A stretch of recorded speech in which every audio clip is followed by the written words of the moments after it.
такой последовательности, о которой я вам говорю. А вот теперь, друзья, самое, так сказать, интересное, кто досмотрел. Видите, 2029 год, напомню вам, вот здесь это стадия депрессивной стабилизации, которой рынок достигает в разные периоды времени, да, и это мы наблюдали в 2000 году. Почему я не поставил вот эту точку красную рэперную, но вполне предполагаю, что это будет 2029 год, потому что ну, я наблюдаю еще за тем, что происходит в мире, да, и есть представитель Евросоюза по этим правам беженцев, по-моему, так она называется, Йоханссон или как-то, ну, могу перепутать, извините, да. Так вот, Евросоюз продлевает еще на 2 года, это 7-8 год пребывания украинцев за территорией Украины. Ну, то есть там какой-то статус, там временной, по-моему, защиты дают, да. И вот, а это говорит о чем? О том, что, в принципе, Европа не собирается заканчивать войну. То есть процессы, которые мы наблюдаем, то финансирование войны, они будут происходить как минимум до 2029 года, и это по косвенным признакам, которые я вам назвал, можно вполне себе реально представить. Что дальше будет, друзья? Ну, мне страшно подумать, но я себе предполагаю, что все-таки война, скорее всего, закончится. Я накидал просто вот так. Напишите, кстати, ваши предположения. Мне будет интересно послушать вас или почитать. Но я все-таки предполагаю, что война будет длиться. Почему 2 года? Европа не готова к войне, поэтому и 2 года надо для того, чтобы, так сказать, подготовиться. А потом начнется большая война. Ну, большая война, я имею в виду, это уже с Европой. И сколько это будет длиться, одному, ну, боженьке известно. Я предполагаю, что вот эти 10 лет, помните, 30-летняя война, я думаю, что все-таки здесь 10 лет до 2032 года будет вот эта история с войной, да, по-другому никак не могу назвать, хотел бы более жестко выразиться, но тут уже такое дело. Естественно, рынок недвижимости во время войны, что дальше будет деградировать, как и экономика Украины. Ну вот давайте посмотрим, кстати, по поводу 2029 года, найдите вот ровно такой же слайд. Я каждый год рассказываю вам, что происходит. И вот вы увидите эту цифру. Еще до войны я говорил, что вот это будет происходить до 2028 года. Здесь я сделал поправочку, это вы можете найти в открытом доступе, все есть. Теперь я склонен говорить, что война будет продолжаться до 2032 года. Соответственно, что, друзья, говорить о росте стоимости квадратного метра не приходится. Хотя в привязке именно к Украине, еще один слайд, давайте посмотрим. Тут уже конкретные цифры, которые ровно будут вам повторять вот эти циклы, фазы и стадии. Переходим к следующему слайду, друзья. Давайте. Кстати, эта информация буквально недавно появилась. Это Министерство юстиции публикует количество проданных квартир, ну, жилой недвижимости мы сейчас говорим, это проданных, где привлекались ипотечное кредитование, где, в общем-то, мы говорим сейчас только о жилой недвижимости. Итак, давайте, значит, мы сейчас с вами пройдемся очень быстро. Период исследования 2000 год, вот давайте я вам покажу, это мы сейчас говорим, вот видите, 2000 год. Мы говорим о циклах, да, здесь они выражены в виде циклов, так это привязанных к развитию экономики, стагнации и так далее. А вот здесь уже конкретно к развитию рынка недвижимости. Но циклы те же самые абсолютно, то есть все повторяется. Переходим. Видим, да? Итак, глобально вот этот 2000, помните, второй неполный цикл.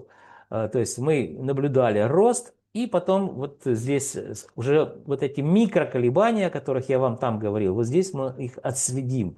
То есть на самом деле, если линию аппроксимации сделать вот так, то мы увидим, что продолжает. Здесь мы говорим о активности рынка недвижимости. Еще очень важный постулат. с ростом стоимости квадратного метра недвижимости, как правило, это закономерность, растет и активность на рынке недвижимости. То есть появляется больше людей, которые способны купить, и, соответственно, рынок начинает корректировать стоимостные параметры стоимости, я имею в виду недвижимости квадратного метра. Так вот, если вспомнить те циклы, которые я вам показал на макроуровне, то вот это 2000 год, рост, фаза роста, и потом полетело все вниз. Видите, сейчас мы вот здесь находимся, если сравнить эту точку, вы не скажете, что у нас за данный период выросла стоимость или активность рынка недвижимости. Это соответствует действительности. То есть вот видите, я так привязываю, очень большая корреляция, друзья, прям, очень большая, и даже визуально вы это видите. Итак, 2000 год. После завершения первого цикла мы стали наблюдать, как оживляется недвижимость в Украине. Она, в данном случае мы видим, 470 901 квартира была продана в 2000 году. И в 2008 году было уже продано 837 439 квартир. То есть это, как она называется, апогей безумия, да, то есть достаточно много было продано квартир, это официальная статистика Минюста, друзья. Вы можете найти на их сайте это все. Я не в таком варианте, понятно, что это я обработал. Так вот, помните, 2007 год мы увидели незначительное снижение, и банки забили тревогу, и мы начали заниматься исследованиями рынка недвижимости именно с этого 2007 года. Потом незначительный рост, и потом что, друзья, напоминаю, 2008 год – это мировой финансово-экономический кризис, что активность полетела вниз вместе со стоимостью, то есть рынок недвижимости стал деградировать, то есть по стоимостным показателям, и снижаться активность. Дальше, друзья, я вам напоминал а это очень хорошо видно, вот эти микроциклы, которые не были отражены в макроциклах, которые мы смотрели, эти волны Кондратьева или циклы. Так вот, 11, 12, 13 год на самом деле мы наблюдали рост стоимости, и я о нем вам напоминал. Данная история была связана с тем, что если вы посмотрите в данный период, больше всего девальвировала национальная денежная единица. То есть там с 8 она стала до 16, по-моему, там 11, 13, 16. То есть как-то оно именно в это время, и рынок недвижимости и так отреагировал. Почему? То есть люди просто банально покупали, если были деньги, то есть меняли на доллары, и за доллары мы говорим сейчас о вторичном рынке. И покупали недвижимость, таким образом, в общем-то, сохраняя от девальвации гривны. Именно с этим связано, друзья, помониторьте, посмотрите, что в те лихие времена происходило. И вот то, друзья, опять, внимание, 13 год, я вам говорил, что это начало войны на востоке Украины, значит, Крым не наш уже, и мы видим, что рынок недвижимости, соответственно, отреагировал. В 2013 году это было 490 745 квартир продано на территории Украины, а уже в 2014 году, всего лишь за год, посмотрите, что 328 189 квартир было продано. То есть вот таким образом война повлияла, так сказать, на востоке Украины, на рынок недвижимости. Хотя, еще раз повторюсь, 90%, наверное, украинцев не хотели замечать, что, в общем-то, война на востоке Украины идет и погибают люди. Дальше, друзья, 2014 год и 2021 год. Опять мы увидели вот такой, микро вот эти циклы, да, которые я вписал в макроциклы, которые перед этим смотрели. Это было также связано с тем, что началась девальвация денежной единицы гривны. Вот особенно в данный период, я это связываю именно с этим. Дальше, 2019 год, появились вертолетные деньги, они подогрели еще рынок недвижимости. 2020 год немножко рынок просел, вот эти колебательные процессы флуктуации. И пик опять своего безумия по активности мы увидели в 2021 году. Было продано по Украине 577 388 квартир. То есть вот этот период времени мы наблюдали как активность, то есть больше было продано недвижимости, и, естественно, недвижимость росла в своей стоимости. И что, друзья, произошло в 2022 году, вы помните, да, это война. Война, и вот тут рынок недвижимости с 577 тысяч 388 квартир в довоенный период. Первый год войны это 1807, нет, 187 тысяч 439 квартир было в 2022 году, так сказать, продано и куплено. Потом мы в 2023 год увидели, что это 216 тысяч квартир. Было немножко рост вверх, потом мы опять увидели в 2024 году 190 тысяч квартир куплено. Ну и свежая информация за 2025 год было куплено 217 222 квартиры. То есть рынок недвижимости сократился в 2 раза по своей, так сказать, активности. В 2 раза меньше стало людей покупать и продавать. И на протяжении 4 лет войны вот эти топтания на одном месте. Чуть выше видим, да, но немножко чуть ниже. Сейчас чуть выше, опять чуть ниже. То есть теперь мы, друзья, давайте я очень кратко проговорю, просто буквально проговорю. 217 222 квартиры было в 2025 году, так сказать, продано. При этом, сравнивая 2024 год, мы видим не только по активности больше было продано, но и стоимость квадратного метра, друзья, росла. В целом по Украине это где-то порядка на 6% выросло. В целом по Украине, еще раз говорю. Мы сейчас говорим об общих показателях состояния рынка недвижимости по Украине. Так вот, я задаю вопрос моим друзьям. Очень часто они мне отвечают, говорят, что на рынок недвижимости в 2024-2025 год с чем связан рост? Повлияла государственные программы. Есть такая программа, когда люди получают ваучеры, Е-відновлення она называется, и Е-оселя. Сейчас о этих 2 программах очень быстро, так сказать, вам расскажу. Так вот, я посмотрел, это официальная статистика, можете ее перепроверить. Нашел ее в интернете, значит, Е-відновлення, это когда люди получают ваучеры, по-моему, так они называются.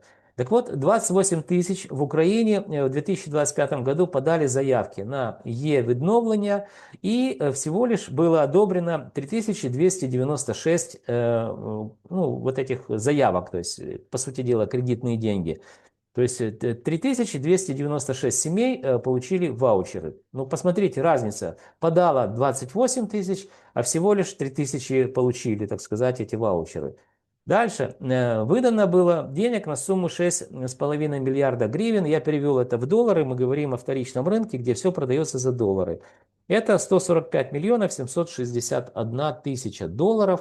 В среднем, если взять, что квартира стоит по Украине, неважно, средняя квартира 40 тысяч долларов, то как раз мы получаем, что можно приобрести, так сказать, недвижимости на 3896 квартир. Ну, чтобы вы понимали, как оно, логичность и последовательность рассуждения, о которых я говорю.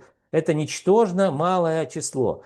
Пускай даже 4000 квартир было куплено благодаря программе Е-відновлення. Всего в Украине было куплено 217 222 квартиры, а тут всего лишь по программе 4000, я округлил в большую сторону.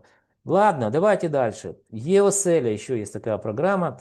Опять же, в 2025 году здесь уже больше. Выдано 22 тысячи. Чувствуете? Если по первой программе 4 тысячи, то здесь уже, так сказать, 22 тысячи. Да, 22 тысячи.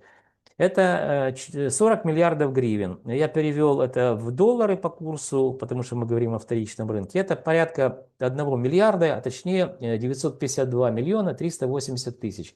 Также несложные подсчеты. Сколько за эту сумму денег можно купить квартир? Поделил в среднем на 40 тысяч и, друзья, что получил? 23 тысячи. То есть очень коррелирует, видите? официально выдано 22 тысячи куплено квартир, у меня получилось 23. То есть это в рамках погрешности очень даже близко. Поэтому мы сейчас прибавляем к 22 тысячам 4 тысячи, получаем сколько, друзья? 26 тысяч. Так вот, смотрите еще раз сюда. 26 тысяч, это вот вошли они в 217 тысяч 222 квартиры. То есть это чуть больше 10%. Я могу вам сказать, что никак эти 10% не повлияли на стоимость квадратного метра. То есть они не могут разогреть в априори рынок. Это слишком маленькое число. Поэтому здесь какие-то другие причины. Какие причины, что в 2025 году стоимость квадратного метра росла, напишите вы мне в своих комментариях. А сейчас еще раз вам напомню, я предполагаю, что вот эти топтания мы будем видеть как минимум до 2029 года и дальше до 2032 года примерно ситуация будет вот. Мы находимся на дне, где-то выше, где-то ниже, вот такая вот, друзья, история. То есть вот здесь показываю на больших циклах уважаемого ученого Кондратьева. Итак, друзья, ну, постарался прям очень подробно рассказать о информации длиною в жизнь практически. Так вот, друзья, еще раз, оп, что-то сбросил. Сейчас. Так вот, друзья, остановить показ. Давайте. Пришло время прощаться для того, чтобы вы знали, что происходит на рынке недвижимости Украины. Вам необходимо что сделать, друзья? Правильно, подписаться на мой канал. Вы также можете лайки, дизлайки ставить, а еще вы должны помнить, что я ваш скромный слуга и компания Olymp Consulting готовим для вас ежемесячные обзоры рынка недвижимости, которые, я уверен, станут для вас компасом или же картой путеводной в каменных джунглях рынка недвижимости Украины. Друзья, до встречи в следующих моих видеороликах. Да, не забудьте, подпишитесь и поставьте там или лайк, или дизлайк, для того, чтобы данное видео увидели большее количество людей, потому что подобный контент, поверьте мне, вы не найдете на просторах интернета. То есть я один из немногих олдскульных, так сказать, офисных крыс, которые педантично собирают данные о рынке, ну и, конечно же, доносят до вашего сведения. Друзья, до встречи в следующих моих видеороликах.